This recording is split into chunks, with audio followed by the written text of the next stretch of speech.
सीता जी का हरण करके रावण जब पंचवटी से लंका की ओर जा रहा था, उस दंडक वन में जब सीता मैया की करुण पुकार सुनी तो गिद्धराज जटायु जी सीता जी को बचाने के लिए दौड़ पड़े हैं। मित्रों, क्या जटायु रावण से युद्ध जीत सकता था? नहीं। क्या पक्षीराज जटायु रावण से बलवान था? नहीं।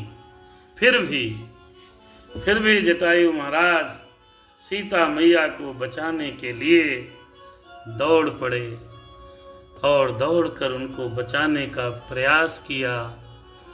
हमारी मैया जब विलाप कर रही थी, अर्थात माता सीता संस्कृति है, यहाँ की नारी, यहाँ की हमारे सनातन धर्म की स्त्री अगर कोई विलाप कर रही हो, किसी को कोई करुणा है, आप बलवान हैं तो अच्छी बात है, नहीं फिर भी जितनी सामर्थ्य है उतना लड़ना चाहिए।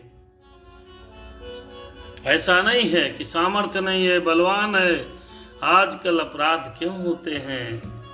इसीलिए होते हैं कि कोई भी व्यक्ति उस अपराधी का डटकर मुकाबला करने वाला नहीं है या डर जाता है। गिद्धराज जटायु ने ये उदाहरण प्रस्तुत किया कि हमें भी इस परोपकार यज्ञ में अपनी एक आहुति देनी चाहिए। सीता मैया को बचाने के लिए गिद्धराज जटायु ने अपना पूरा प्रयास किया। एक बार रावण को ऐसा लगा कि वो हार जाएगा। रावण ने अपनी चंद्रहास तलवार निकाली और जटायु के अंतिम चरण में पंखों को काट दिया। मरते दम तक जटायु लड़ा है। इस आज के प्रसंग में यहाँ से ये शिक्षा मिलती है कि यदि मुझे परोपकार करते हुए किसी नारी की इज्जत बचाने के लिए, अपने सनातन संस्कृति को बचाने के लिए अगर प्राण भी चले जाएं तो गिद्धराज जटायु की तरह न्योछावर कर देने चाहिए।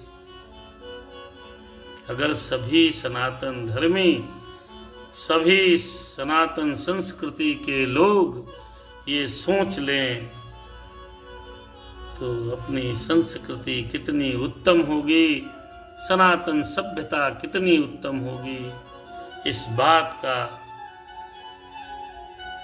प्रमाण मिल जाएगा। गिद्धराज जटायु को भगवान श्री राम ने सीता को खोजते हुए जब देखा तो उनको अपने हृदय से लगाकर उनका अंतिम संस्कार किया।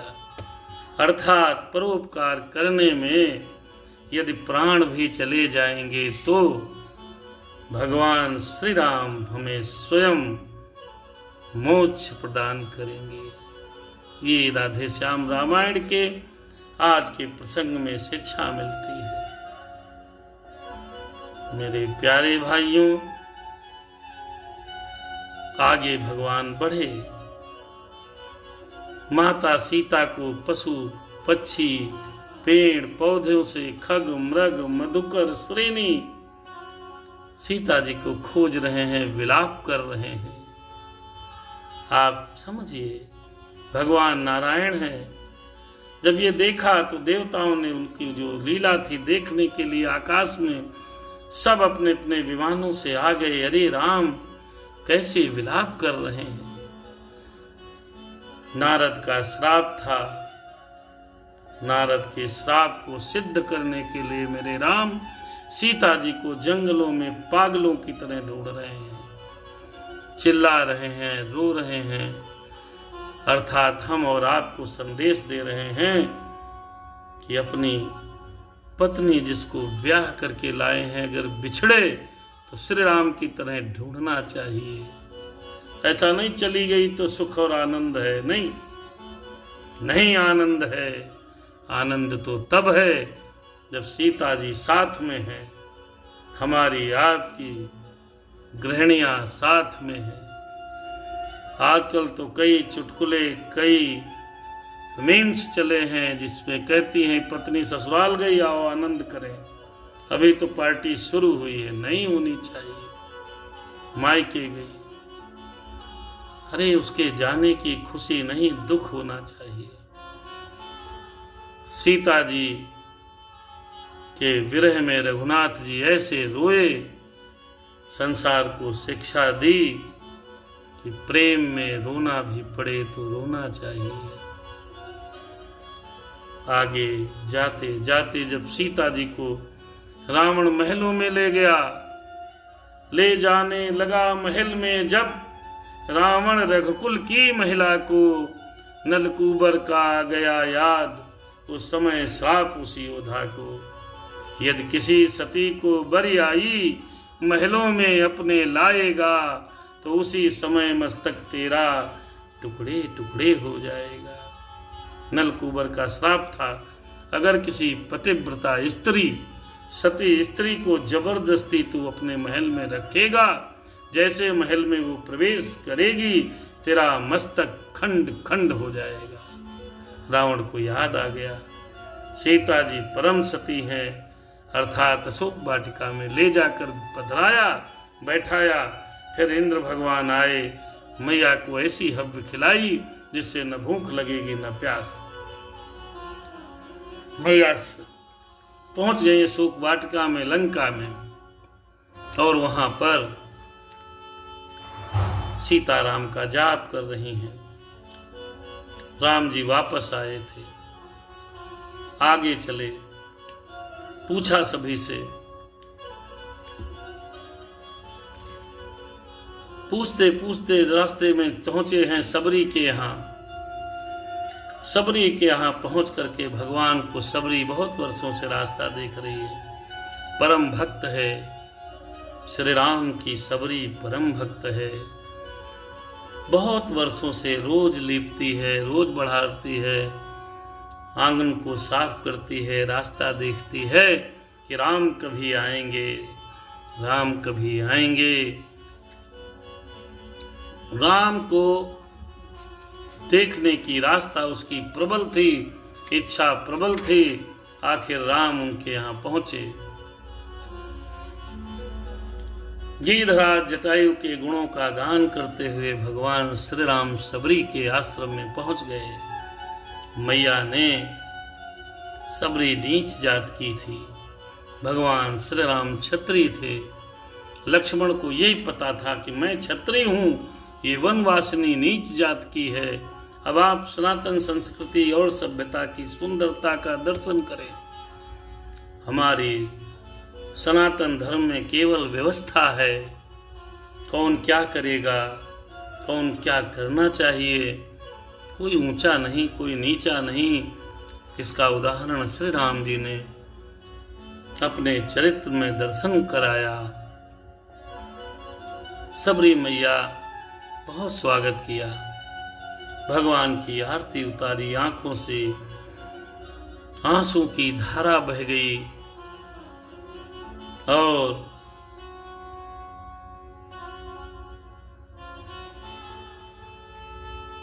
सबरी मैया ने जो बेर तोड़े थे, वो तोड़े हुए बेर तो चक चक करके रखे थे, चखती थी, फिर राम को खिलाती थी कि हमारे राम, हमारे इष्ट को कोई खट्टा फल न पहुंच जाए। लक्ष्मण ने देखा, लक्ष्मण ने बेर नहीं खाए, भगवान श्री राम ने बड़े चाव से बेरों का स्वाद लिया और खाया। एक बेर अपने हाथों से लक्ष्मण जी को दिया, कहा भैया ये बेर खाइए, बहुत मीठा है। लक्ष्मण ने उस बेर को ले तो लिया, लेकिन खाया नहीं, उसको फेंक दिया। भगवान ने समझा कि लक्ष्मण भैया ने बेर इसलिए नहीं खाया कि सबरी अपने मुंह से जूठे बेर खिला रही है। अर्थात उन्होंने जब फेंका तो वही बेर द्रोणागिरी पर्वत पर जा गिरा और उसने आगे चल करके संजीवनी बूटी बनेगा और लक्ष्मण के प्राण जब संकट में पड़े तो उसी बेर के द्वारा निकला हुआ बूटी उनके प्राणों की रक्षा की है। किसी का अपमान नहीं करना चाहिए। अगर अपमान करते समय जिसका आप अपमान कर रहे हैं वो नहीं देख पाया तो कर दिया, कोई बात नहीं, ऐसा नहीं है। भगवान तो सब जानते हैं। जिस प्रकार लक्ष्मण को उनके किए गए कर्म का फल मिला, मूर्छित हुए तो वही बेर उनके प्राण का जीवन दान बना। अर्थात कभी भी किसी भी का अपमान नहीं करना चाहिए।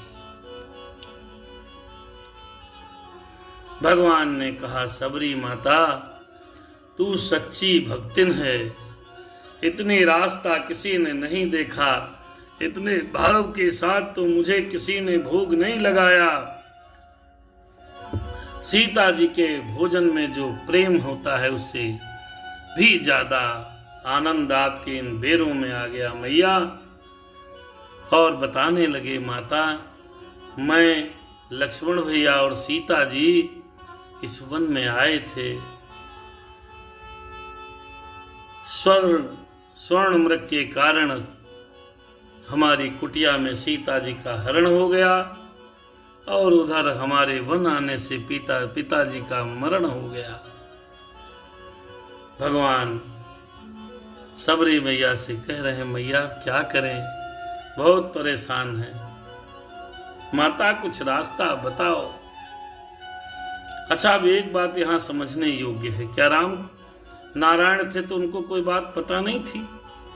उनको सब बातें मालूम थी, फिर भी भगवान ने पूछा। क्यों? भगवान ने इसलिए पूछा, सम्मान में पूछा कि सबरी मैया से पूछें, दुख में अगर किसी से सलाह ले लो, कोई उचित राय बता दे। भगवान नारायण यहाँ लीला कर रहे हैं, हमको आपको जीवन के मार्ग को प्रशस्त करने को समझा रहे हैं कि अगर आप पीड़ित हैं, परेशान हैं, जो मैया मिल जाए उससे पूछो, रास्ता बताएगा, कोई ना कोई तो रास्ता बताएगा जी। मन में रखोगे कैसे पता चलेगा कि आपको तकलीफ है साहब? सबरी मैया को राम ने तकलीफ बताई। मैया ने कहा, अरे आपको तो सब पता है, लेकिन फिर भी आप पूछते हैं, तो हे राम आप उस ऋष्यमुख पर्वत पर जाइए, वहां पर सुग्रीव रहता है, भाई के कारण बहुत भयभीत है, कष्ट पाता है, वहां पर आप जाइए, सीता की सुध आपको मिल जाएगी। सबरी भेलनी बड़ी तपस्वनी थी, अर्थात यहाँ पर शिक्षा मिलती है, अगर तपस्वी व्यक्ति मिले, जानते हुए भी अगर मार्ग आपको पता है, मुक्ति का मार्ग यदि आपको पता है, फिर भी आपको पूछना चाहिए।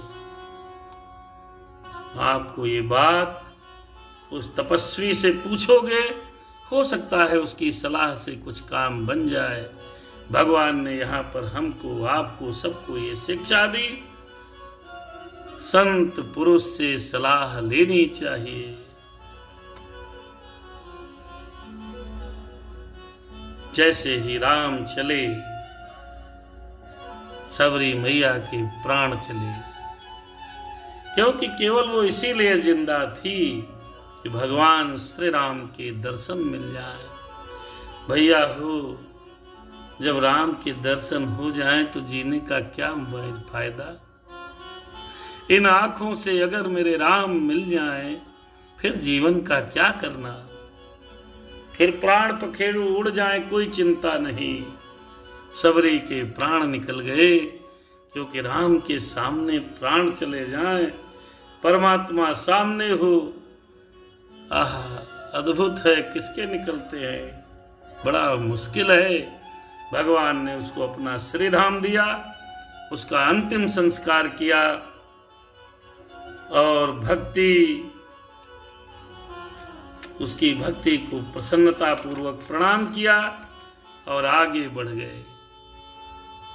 आगे किष्किंधा कांड प्रारंभ होगा। कल के दिवस में मंगलवार है मंगलवार को श्री राम हनुमान जी से मिलेंगे।